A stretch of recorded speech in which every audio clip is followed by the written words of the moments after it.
हिंदुत्व में बहुत कम इतिहास है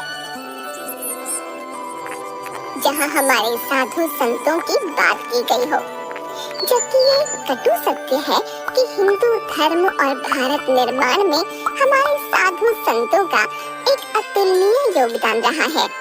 आज हम ऐसी ही एक घटना के बारे में जानेंगे, लेकिन उससे पहले बात करते हैं नागा साधुओं की।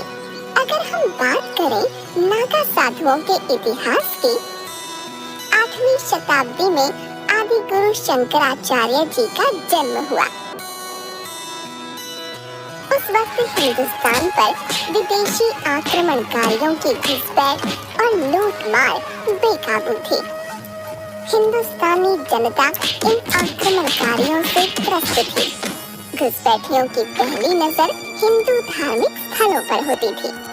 वो भारत आकर हिंदू मंदिरों को लूटते और निहत्थे पुजारियों की हत्या कर देते थे।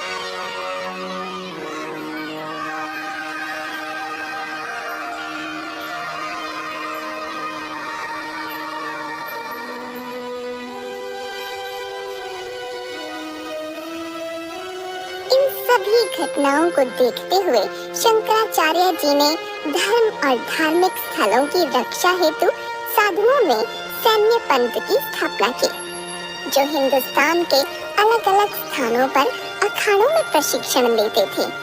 और नागा साधु बनने के लिए सबसे महत्वपूर्ण ब्रह्मचर्य की दीक्षा और परिवार त्याग है।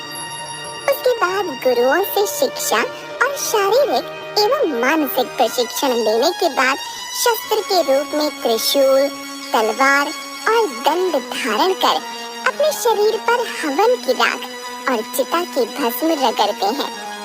आइए जानते हैं कि कैसे सन 1757 में कुछ नागा साधुओं ने हजारों अफगानी लुटेरों को मार भगाया था। सन 1757 में हिंदुस्तान में अफगानी लुटेरा अहमद शाह अब्दाली लूटपाट मचा रहा था। अब्दाली खुद दिल्ली को लूट वहां की सत्ता का अधिकारी बन गया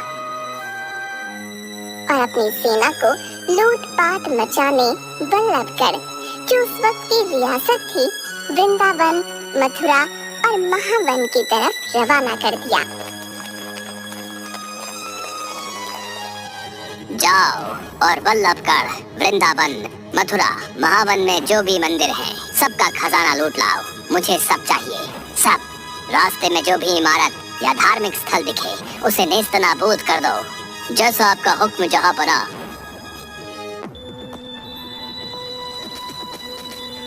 अब्दाली के कमांडर जहान खान, नजीब खान और सरदार खान अपने 20,000 सैनिकों के साथ लूट पर निकल पड़े।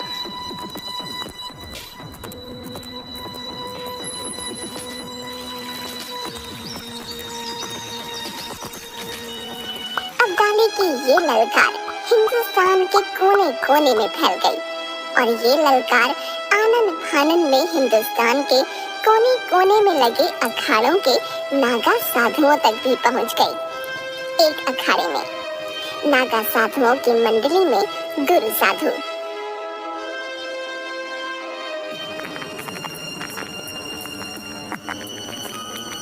हर हर शंकर, बम बम भोले।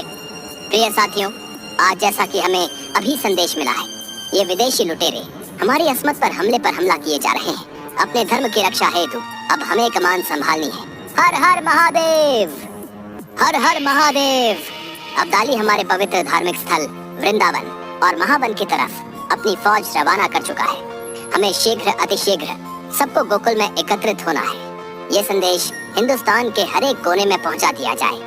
हर हर महादेव, हर हर महादेव, हर हर महादेव, हर हर महादेव, हर हर महादेव, हर हर महादेव, हर हर महादेव। सभी नागा साधु गोकुल में इकट्ठा होने लगे।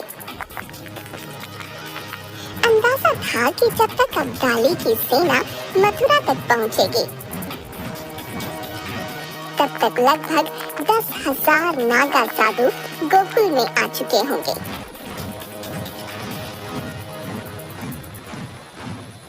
लेकिन अब्दाली की सेना को मात्र 150 किलोमीटर दिल्ली से मथुरा पहुंचना था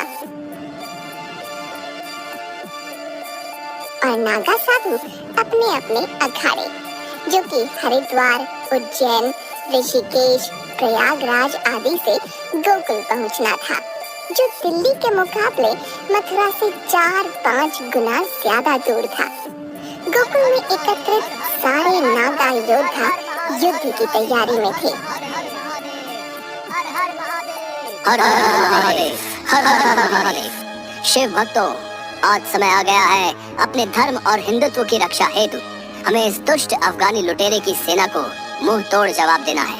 ये वही लुटेरा है जिसने हमारे धर्म की धज्जियां उड़ाई हैं, हजारों मंदिर तोड़े हैं, उनको लूटा है, कई हिंदू माताओं और बहनों की अस्मत लूटी है।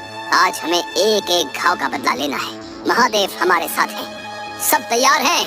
हर हर महादेव, हर हर महादेव, हर हर महादेव, हर हर महादेव। ये वही लुटेरा है जिसने पावन मथुरा और वृंदावन में लूट मचाई है। हम इसे गोकुल में प्रवेश नहीं देंगे। अभी भले ही हमारी संख्या कम है, लेकिन हौसला और आत्मविश्वास उनसे कहीं अधिक।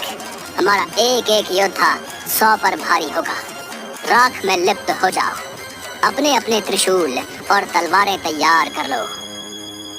उसके बाद सब नागा योद्धा अपने शरीर पर भस्म रगड़ते हैं और हथियारों को लहराते हुए हर हर महादेव का शंखनाद करने लगते हैं। 15 मार्च 1757 को अब्दाली की सेना ने मथुरा में लूटपाट मचाई। मथुरा की पवित्र गलियां खून से लहूलुहान थीं। लाखों की धन संपदा लूट ली गई।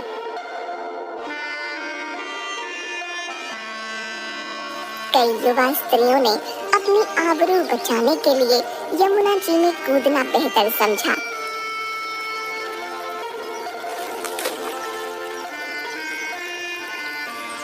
अफगानी सैनिक महिलाओं का बलात्कार कर और महिलाओं को अफगानिस्तान में बेच देते थे। मथुरा में कत्ले आम के बाद वृंदावन का भी वही हाल हुआ जो मथुरा का हुआ था। कई मंदिर लूटे गए, धार्मिक स्थल तहस नहस कर दिए गए। मार डालो सबको। लूट लो सब कुछ, कोई बचने ना पाए।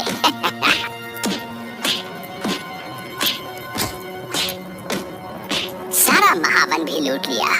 अब हमें आगरा की तरफ बढ़ना है, लेकिन उससे पहले हम गोकुल को लूटेंगे। सैनिकों, गोकुल की तरफ बढ़ो। सरदार खान ने महावन से 10,000 सैनिक लेकर महावन से मात्र 4 किलोमीटर दूर गोकुल की तरफ बढ़ा।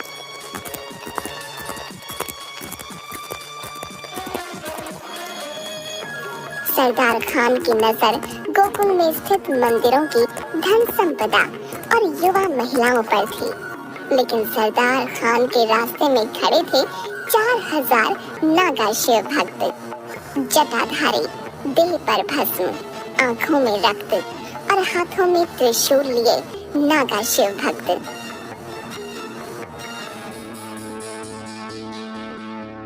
सैनिकों, तैयार हो जाओ एक और लूट के लिए। जाओ और नोच लो गोकुल की इस धरती को। बर्बाद कर दो सब कुछ और लूट लो सारा सोना चांदी।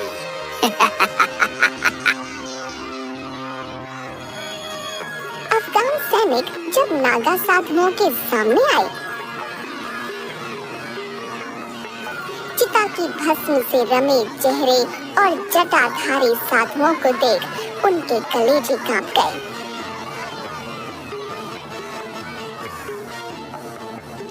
अफगान योद्धाओं की सोच से परे नागा साधुओं ने अपने बल और बुद्धि के पराक्रम से सरदार खान के सैकड़ों लुटेरे काट दिए गए।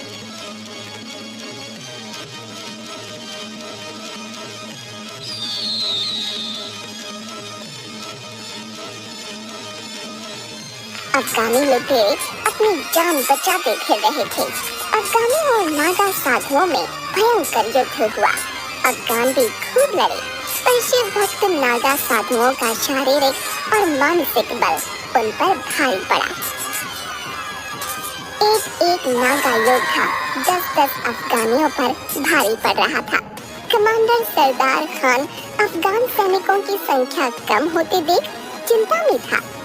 बहुत से अफगान सैनिक युद्ध छोड़ भागने लगे। इतना अधिक रक्तपात हुआ कि हर तरफ खून की वजह से फिसलन हो गई थी, जिसकी वजह से कई नागा साधु भी मारे गए। जब सरदार खान को अपनी हार सामने दिखने लगी, तभी उसने अपनी सेना को पीछे हटने का आदेश दे दिया और सारे अफगानी सैनिक अपने घायल साथियों को युद्ध भूमि में छोड़कर पीठ दिखाकर भाग खड़े हुए। अब मैं अब्दाली को क्या जवाब दूंगा कि इतने सैनिक कहाँ मारे गए और इतने हजार सैनिकों की मौत के बदले गोकुल से क्या धन संपदा लेकर आए हो। नहीं, मुझे कुछ तो उपाय करना होगा। सरदार खान अपने शिविर में।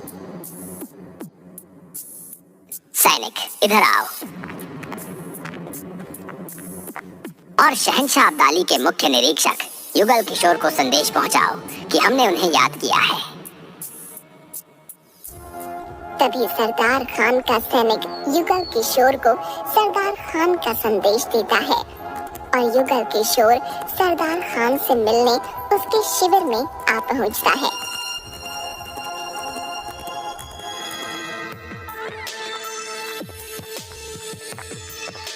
फरमाएं सरदार खान जी, आपने हमें कैसे याद कर लिया? स्वागत है आपका हमारे शिविर में।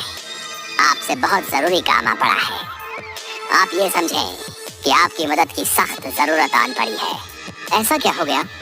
सरदार खान को कभी इस प्रकार की बात करते नहीं सुना। बताएं, मैं आपकी क्या मदद कर सकता हूँ? मेरी 10,000 सैनिकों की एक टुकड़ी, जिनको साथ लेकर मैंने गोकुल पर धावा बोला था। हमारे सामने लगभग 4,000 हिंदू रक्षक खड़े थे, जिन्होंने हमारी पूरी सेना को तहस नहस कर दिया और हमें पीठ दिखाकर भागना पड़ा।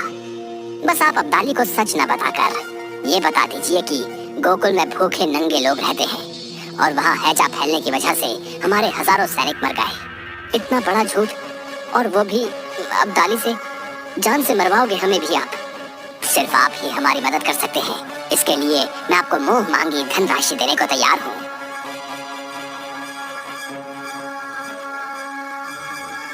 तरह से सरदार खान ने अपनी हार छिपाने के लिए युगल किशोर को मुंह मांगी धनराशि देकर अब्दाली से झूठ कहलवा दिया।